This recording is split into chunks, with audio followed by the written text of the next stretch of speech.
Yo mga idol, kumusta? Welcome back to my YouTube channel. Video update muna tayo mga idol sa mga kaganapan dyan sa ating mga idol na mga vlogger dyan sa Talibon, Bohol. Sa pangunguna po yan ni Ramjo Vlog Official. At siyempre dito na rin po sa may karoon ng isyo ni si Saldo Mix Vlog. At sa mga hindi pa po nakapagpanood, hindi nakapag-update, ayan, si Saldo po ay pumunta doon kila Ramjo para po humingi ng tawad doon sa kanyang mga nagawang kasalanan, sa mga nagawa niyang mali, no? At nag-usap sila na masinsinan, nagkaiyakan, at subalit hindi nakuha ni Saldo ang kapatawaran na minimithi niya sa araw na yon.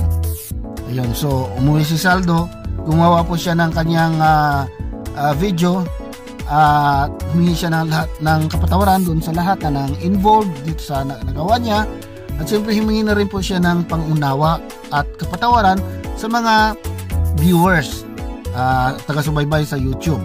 So kinabukasan, pagkatapos po magsimba nila Ramjo kasama ng kanyang may bahay, dito na po sila nag-upload ng video na pinapatawad na nila si Saldo dahil ayaw nila magkimkim ng galit, at siyempre nagsiserve sila sa simbahan.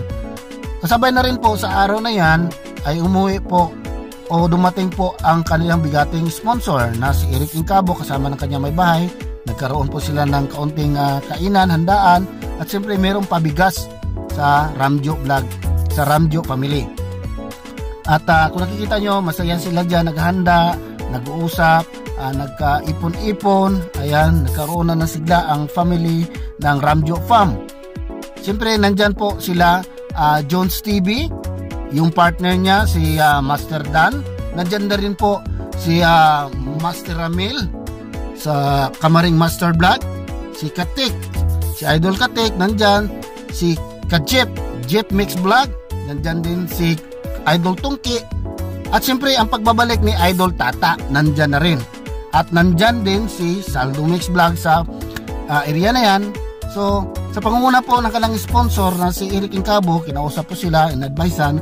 So nagkaroon po ng peace, no? Ayan, nakita nyo naman, masaya na silang dalawa. Ayan.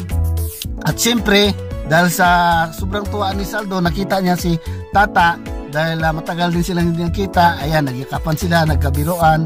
At so masasabi ko is okay na po lahat, no? Ayan, balik na po sa dati ang Ramjo Farm.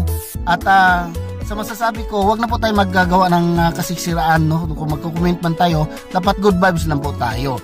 Ayan. Dahil po kahit ano pa man ang sabihin natin, sila po ay nasa isang lugar lang po sila mga idol. Kahit pa man sabihin natin na team bungot yan o team palpak, ay nasa isang lugar lang po yan sila, at sila po ay laging magkasama, no? Ayan, so kung magko-comment lang po tayo, wag na po sanang bad na nagkakaroon na mag-aalitan sila, mag-aaway. Good vibes lang po tayo, no? God bless po sa inyong lahat.